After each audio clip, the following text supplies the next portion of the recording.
అనబడినటువంటి ఈ ప్రార్థనా కూడికలో ఇటు రీతిగా ఇంతవరకు ప్రభుని స్తుతించటానికి, ప్రభునామాన్ని గణపరచటానికి దేవుడిచ్చిన మహాకృపను బట్టి దేవాతి దేవుని నామానికి స్తుతి కలుగునుగాక. హల్లెలూయా. వినిపిస్తుంది కదా, మంచిది. ప్రభునందు ప్రియులారా, ఈ ప్రార్థన ఏ జీవంలో మనం కొన్ని విషయాలు మనం నేర్చుకుంటా ఉన్నాం.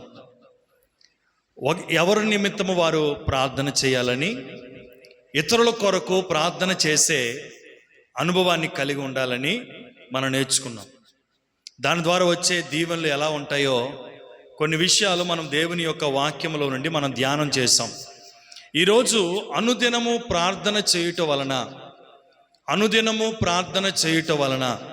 మనం పొందుకునే మేలులు ఎలా ఉంటాయో దేవుని యొక్క వాక్యంలో నుండి ఒక మాటను మనం జ్ఞాపకం చేసుకుందాం. ప్రభునందు ప్రియులారా, దానియేలు గ్రంథం 6వ అధ్యాయంలో దేవుని యొక్క వాక్యం సెలవిస్తూ ఉంది. రాజు అయినటువంటి దర్యావేషు కాలములో రాజు తన రాజ్యాన్ని పరిపాలిస్తున్నటువంటి ఆ రాజ్యం అంతటి మీద కూడా కొంతమంది అధిపతులను ఏర్పాటు చేశాడు. కొంతమంది అధిపతులను ఏర్పాటు చేసి 120 మంది అధిపతులను ఏర్పాటు చేశాడని దేవుని యొక్క వాక్యం 6వ అధ్యాయం 1వ వాక్యంలో మనం చదువుకోగలం. ఈ 120 మంది మీద కూడా 3 అధిపతులను, మరొక 3 ప్రాముఖ్యమైనటువంటి నాయకులను ఏర్పాటు చేశారు. అందులో ఆ 3 నాయకుల్లో ఒక ప్రముఖమైనటువంటి లేదంటే శ్రేష్టమైనటువంటి వాడు దానియేలు. దేవునికి స్తోత్రం కలుగునుగాక. ఇక్కడ చూసినట్లయితే 6వ అధ్యాయం 3వ వాక్యంలో ఉంటది, ఈ దానియేలు అతి శ్రేష్టమైన బుద్ధి గలవాడై ప్రధానులలోను అధిపతులలోను ప్రఖ్యాతి నొంది ఉండెను గనుక రాజ్యమంతటి మీద అతనిని నియమింపవలనని రాజు ఉద్దేశించెను. దేవునికి మహిమ కలుగునుగాక. ఈ 120 మంది అధిపతుల మీద ఈ 3 నాయకులను ఏర్పాటు చేశాడు. ఈ 3 నాయకుల్లో శ్రేష్టమైనటువంటి వాడు, నమ్మకమైనటువంటి వాడు. ఎందుకంటే వాక్యం కూడా చెప్తా ఉంది, 4వ వాక్యంలో కూడా ఉంటుంది. అందుకు ఆ ప్రధానులను అధిపతులను రాజ్య పాలన విషయంలో దానియేలు మీద ఏదైనా నింద మోపవలనని ఉండి గాని దానియేలు నమ్మకస్తుడై ఏ నేరమైనను ఏ తప్పైనను చెయ్యువాడు కాడు గనుక దానియేలులో తప్పైనను లోపమైనను కనుగొనలేకపోయిరి. దేవునికి మహిమ కలుగునుగాక. ప్రభునందు ప్రియులారా, ఇక్కడ దానియేలు యొక్క జీవితాన్ని చూస్తే దానియేలులో తప్పును కనుగొందామని, దానియేలులో ఏదైనా లోపము కనుగొని దానియేలుని నాశనము చేయటానికి, దానియేలుని కించపరచటానికి అనేక రకాలుగా అక్కడ ఉన్నటువంటి అధిపతులు, ప్రధానులు దానియేలు మీద కుట్ర పన్నారంట. ఏ కోణములో చూసినా, ఏ పరిస్థితిలో చూసినా దానియేలులో ఏ లోపమును కూడా వారు కనుగొనలేకపోయారు. అంత మాత్రమే కాదు, దానియేలు ఎలా ఉన్నాడంటే నమ్మకస్తుడిగా ఉన్నాడంట. దేవునికి స్తోత్రం కలుగునిగాక. హల్లెలూయా. ప్రభునందు ప్రియులారా, ఇక్కడ దేవుని యొక్క వాక్యాన్ని మనం చూస్తే ఈ నమ్మకస్తుడైనటువంటి, లోపము లేనటువంటి ఈ దానియేలు తన జీవితంలో కలిగి ఉన్నటువంటి ఒక గొప్ప అనుభవం ఏంటంటే ప్రతి దినము కూడా లేదా అనుదినము దేవునితో సహవాసము చేసే ఒక శ్రేష్టమైనటువంటి అనుభవాన్ని కలిగి ఉన్నాడు. ఆయన ఎంతమంది కుట్రలు పన్నినా, ఎంతమంది ఆయనను నాశనము చేయాలని చూసినా శత్రువు చేతికి దొరకకుండా దేవుని హస్తాల్లో భద్రపరచబడి, కీడు నుండి తప్పించబడి, అపాయములో నుంచి తప్పించబడి క్షేమముగా దానియేలు ఉండగలిగాడు అంటే దానికి కారణం ఏంటో తెలుసా? ఆయన అనుదినము చేయుచున్నటువంటి ప్రార్థనే దానియేలుని శ్రేష్ఠుడిగా నిలవబెట్టింది. దానియేలుకు ఏ అపాయము కలగకుండా దానియేలుకి కాపుదలనిచ్చింది. ఈరోజు ప్రతి క్రైస్తవుడు దేవుని పిల్లలుగా దేవునితో నడుచుచున్నటువంటి, దేవునితో సహవాసము చేయుచున్నటువంటి ప్రతి మనుష్యుడు కూడా అనుదినము తన జీవితంలో మానని ప్రార్థన అనుభవాన్ని కలిగి ఉండాలి. హల్లెలూయా. ఈ మానని ప్రార్థన చేయటం వల్ల వచ్చే లాభం ఏంటంటే ఆయన కాపాడబడతాడు. శత్రువు చేతికి అప్పగించబడకుండా, శత్రువు పన్నుతున్నటువంటి పన్నాగాల్లో ఏమాత్రమును కూడా చిక్కుకుపోకుండా, శత్రువు యొక్క వలలో నుండి కాపాడబడాలి అంటే ప్రార్థనే దానికి కారణమవుతుంది. దేవునికి స్తోత్రం. ఇంకా కింద వచనాలు చూసినట్లయితే అక్కడ ఉంటుంది, అందుకైన అనేక కోణాల్లో దానియేలు దగ్గర ఏదో విధమైనటువంటి ఒక తప్పును కనుగోవాలని వారు చూశారంట. కానీ దానియేలులో ఏ లోపమైనను ఏ తప్పైనను వారు కనుగొనలేకపోయారంట. అయితే చివరికి ఏం చేశారు? వారొక దురాలోచనను ఆలోచన చేసి దానియేలును మనం ఎలా పట్టుకోగలమంటే అక్కడ కిందన ఒక మాట ఉంటుంది చూడండి, 5వ వాక్యంలో.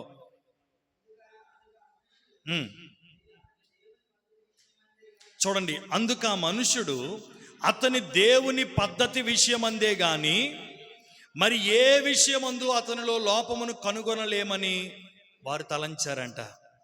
చాలు. ఏ విషయంలో ఏ రీతిగా దానియేలుని పరిశీలన చేసినా పరీక్షించినా దానియేలు తప్పుకి దొరకడు. ఆయన ఒక క్రమమైనటువంటి జీవితాన్ని చేస్తున్నటువంటి వ్యక్తి. దేవుని కొరకు తన జీవితాన్ని పరిశుద్ధముగాను యథార్థముగాను కాపాడుకొని దేవుని మహిమపరుచుచున్నటువంటి ఒక వ్యక్తి. ప్రభునందు ప్రియులారా, ఇటువంటి దానియేలు విషయంలో వారు అనేక రకాలుగా ఏదో ఒక లోపాన్ని కనుగోవాలని చూశారు, కానీ ఏ లోపాన్ని కనుగొనలేకపోయారంట.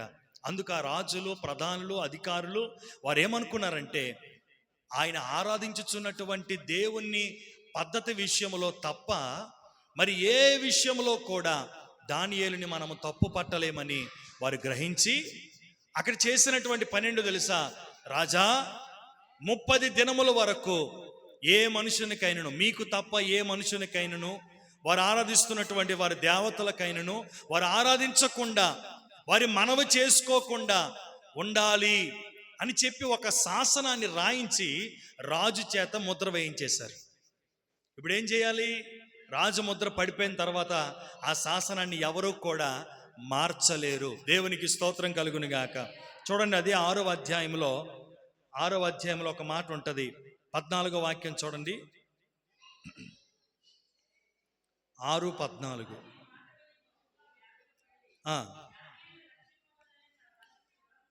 దానియేలును రక్షింపవలనని తన మనస్సును దృఢము చేసుకొని సూర్యుడు అస్తమించు వరకు అతను విడిపించుటకు ప్రయత్నము చేశాను. ఆ మనుషులు దీన్ని చూచి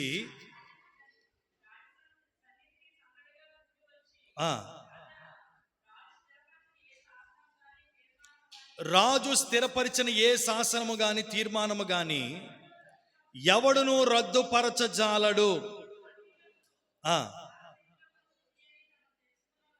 దేవునికి స్తోత్రం కలుగును గాక. ఇది రాజు చేత ముద్రించబడినటువంటి, సంతకము చేయబడినటువంటి ఒక శాసనమై ఉన్నది కనుక ఈ శాసనాన్ని మరలా ఎవరు కూడా తిరిగి రాయలేరు. ప్రభునందు ప్రియులారా, వెంటనే రాజు చెప్పినట్టుగానే, లేదంటే అక్కడికి వచ్చినటువంటి ఆ ప్రధానులు, ఆ అధిపతులు చెప్పినట్టుగానే వారు ఏం చేశారంటే దానియేలుని తీసుకొని వెళ్ళి సింహపు బోనులో వేయటానికి వారికి పర్మిషన్ ఇచ్చేశారు. అప్పుడు దానియేలుని గురించి రాజు ఏమంటాడో ఒక మాట చూద్దాం ఒకసారి. 13వ వచనం చూడండి ఒకసారి, చదవండి.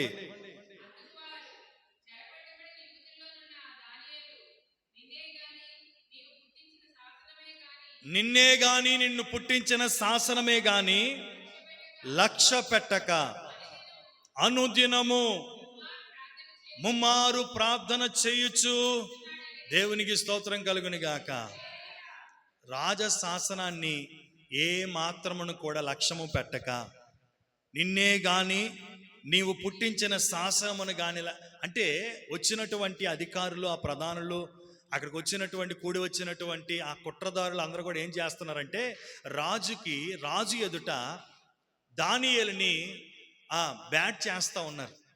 దానియేలుని ఏ విధము చేతనైనా సరే శిక్షించాలి అన్నటువంటి ఒక ఉద్దేశంతో రాజు దగ్గర అనేకమైనటువంటి నెపములు చెప్పసాగారు. ప్రభునందు ప్రియులరా, నిన్ను గాని నీవు రాసినటువంటి శాసనములను గాని ఏ మాత్రమును కూడా లక్ష్య పెట్టక ప్రతిదినము తాను చేయుచున్నట్టుగానే ముమ్మారు తన దేవునికి ప్రార్థన చేయుచున్నారని చెప్పాడంట. మొత్తం మీద తీసుకొని వెళ్ళి దానియేలుని సింహపు బోనులో పడేశారు. తర్వాత జరిగినటువంటి సంగతి ఒకటి ఉంటుంది చూడండి. 6వ అధ్యాయంలో 20వ వాక్యంలో మనం చదువుదాం. అతడు గుహ దగ్గరకు రాగానే దుఃఖ స్వరముతో దానియేలును పిలిచి, జీవము కలిగిన దేవుని సేవకుడైన దానియేలు, నిత్యము నీవు సేవించుచున్న నీ దేవుడు నిన్ను రక్షింపగలిగిన. హల్లెలూయా. అంతకంటే ముందుగా ఒక్కో మాట అంటాడు, రాజే అంటాడు. సింహపు బోనులో దానియేలుని పడవేసినప్పుడు రాజే ఒక మాట అంటాడు దానియేలుని గురించి. 16వ వాక్యంలో ఉంటది.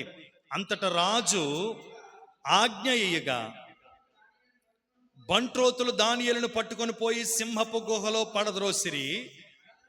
పడద్రోయగా రాజు అంటా ఉన్నాడు, నీవు అనుదినము తప్పక సేవించుచున్న నీ దేవుడే నిన్ను రక్షించునని దానియేలుతో చెప్పాను. చెప్పకూడదు, దేవుని స్తోత్రం చెల్లిద్దాం. హల్లెలూయా. ఒక రాజు సాక్ష్యం ఇస్తున్నాడు. దానియేలు గురించి దర్యావేషు సాక్ష్యం ఇస్తా ఉన్నాడు. ఏమంటున్నాడంటే, అనుదినము నీవు తప్పక సేవించుచున్నటువంటి నీ దేవుడే నిన్ను రక్షించును. ఎంత చక్కని మాట చూసారా. ఒక రాజుకు తెలిసింది, అనుదినము దేవునికి ప్రార్థిస్తే తన భక్తుని దేవుడు ఏ విధంగా కాపాడుతాడో, అనుదినము ప్రార్థించినటువంటి తన పిల్లలను దేవుడు ఏ రీతిగా కాపాడుతారో, ఏ రీతిగా పోషిస్తాడో, ఏ రీతిగా అపాయములో నుంచి తప్పిస్తాడో, ఏ రీతిగా తన కాపుదలను అనుగ్రహిస్తాడో ఒక రాజు దానియేలుని గురించి చెప్తా ఉన్నాడు. నీవు అనుదినము తప్పక సేవించుచున్నటువంటి నీ దేవుడే నిన్ను రక్షిస్తాడయ్యా. దేవునికి మహిమ కలుగును గాక. ఈరోజు నీవు అనుదినము తప్పక నీవు నీ దేవుణ్ణి సేవిస్తే అపాయములే కావచ్చు, కరువులే కావచ్చు, ఖడ్గములే కావచ్చు, అది ఏ విధమైనటువంటి పరిస్థితులైనా ఆ పరిస్థితులన్నిటి నుండి తప్పించగలిగినటువంటి సమర్థుడు మన ప్రభు. Praise the lord. ప్రభునందు ప్రియులరా, ఇక్కడ దేవుని యొక్క వాక్యం చెప్తా ఉంది కదా, రాజే అంటా ఉన్నాడు, నీవు అనుదినము తప్పక సేవించుచున్నటువంటి నీ దేవుడే నిన్ను రక్షిస్తాడని. తర్వాత సింహబోన్లో పడవేసేశారు. రాత్రంతా కూడా రాజుకి నిద్ర పట్టలేదు. ఉదయకాలమున లేచి దుఃఖ స్వరముతో ఆ గుహ దగ్గరికి వెళ్ళి దానియేలుని గురించి ఆయన అంటున్నటువంటి మరొక మాట ఏంటంటే, దానియేలు, నీవు అనుదినము తప్పక సేవించుచున్నటువంటి నీ దేవుడు, ఇప్పుడు మనం చదువుకున్నాం కదా, జీవము కలిగిన దేవుని సేవకుడైన దానియేలు, నిత్యము అనుదినము నువ్వు తప్పక సేవించుచున్నావే, ఆ దేవుడు నిన్ను రక్షింపగలిగినా అని అతనిని అడిగాను. అందుకు దానియేలు అంటున్నాడు, రాజు చిరకాలము జీవించునుగాక, నేను నా దేవుని దృష్టికి నిర్దోషిగా కనబడుతును గనుక ఆయన తన దూతను పంపి సింహములు నాకు ఏ హాని చేయకుండా, హల్లెలూయా హల్లెలూయా, తన దూతను పంపించి నాకు ఏ హాని చేయకుండా ఆ సింహపు నోలను దేవుడు మోయించాడు. ఆనాడు దానియేలు దేవుడే, ఈనాడు మన దేవుడు. ఆయన సజీవుడిగానే ఉన్నాడు.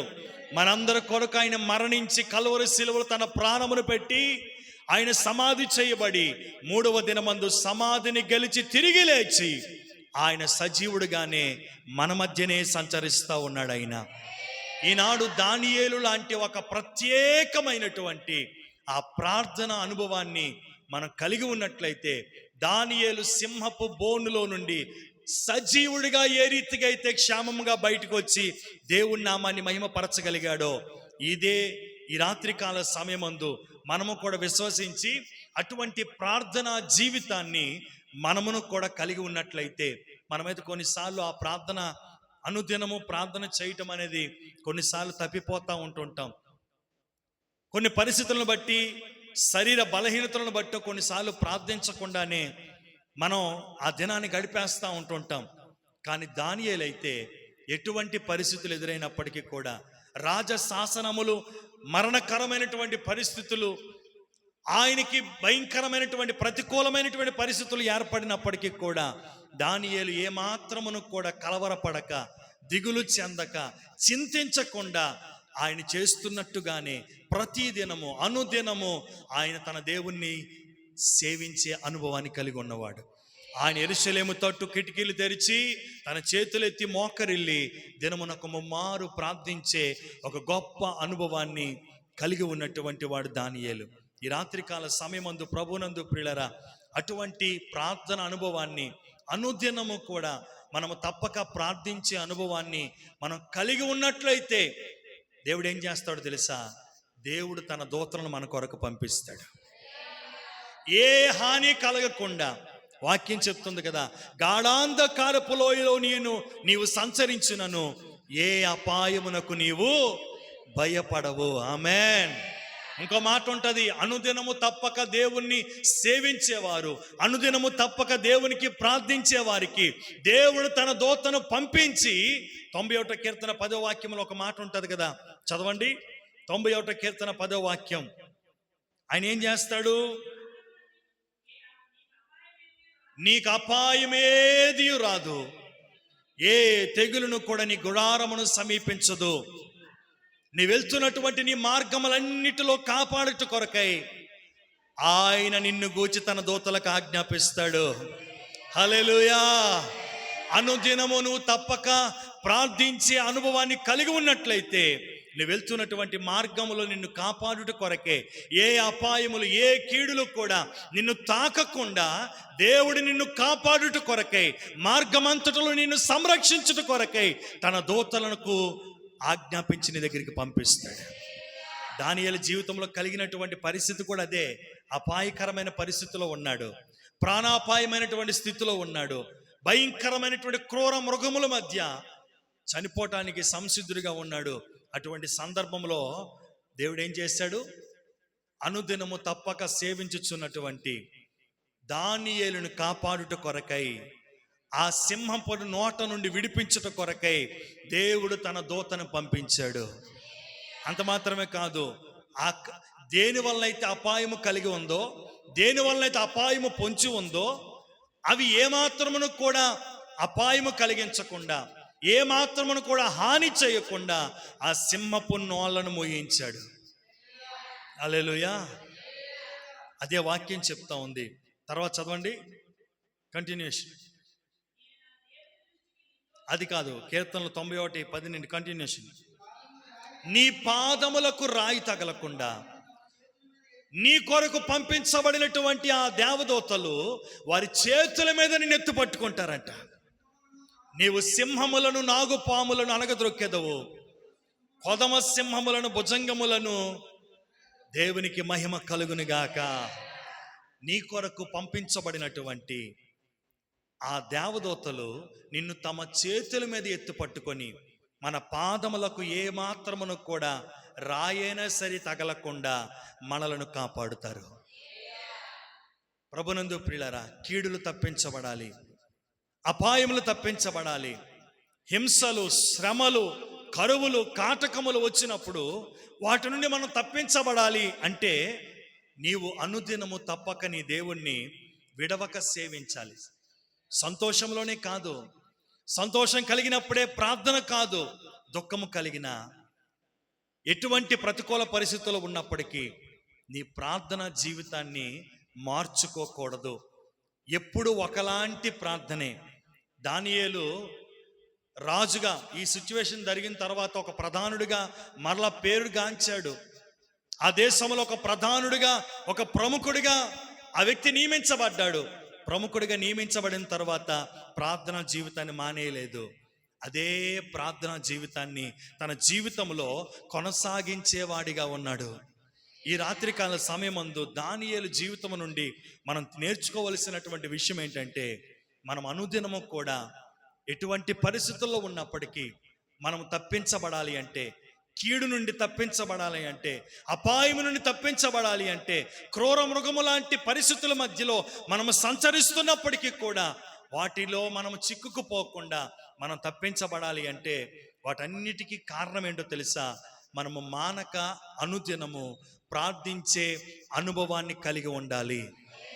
ఈ మనం చేస్తున్నటువంటి అనుదినము చేస్తున్నటువంటి ప్రార్థన ఏం చేస్తుందంటే ఏ అపాయము కలగకుండా మనలను సంరక్షిస్తుంది. ఈ ప్రార్థన ఏం చేస్తుందంటే తన దూతలను మన యొద్దకు పంపిస్తుంది. ఈ ప్రార్థన ఏం చేస్తుందంటే మనకి ఏ అపాయము కలగకుండా దేవుడు తన రక్తపు కోటలో మనల్ని భద్రపరుస్తాడు. హల్లెలూయా. కనుక ఈ రాత్రికాల సమయమందు అటువంటి ప్రార్థనా జీవితాన్ని, అటువంటి ప్రార్థన అనుభవాన్ని, ఈ ప్రార్థనయే జీవం అనబడినటువంటి ఈ ప్రార్థన కూడికలో మరొక ఈ క్రొత్త అనుభవాన్ని మనం నేర్చుకొని అటువంటి అనుదినము మానక ప్రార్థన చేసే అనుభవాన్ని కలిగి ఉండటానికి దేవుడు మనకి సహాయము చెయ్యనుగాక. అటువంటి ప్రార్థన ఆత్మచేత మనలను నింపునుగాక. హల్లెలూయా. ప్రార్థన శక్తి నాకు కావాలయా, నీ పరలోక అభిషేకం కావాలయా. ప్రార్థన శక్తి నాకు కావాలయా,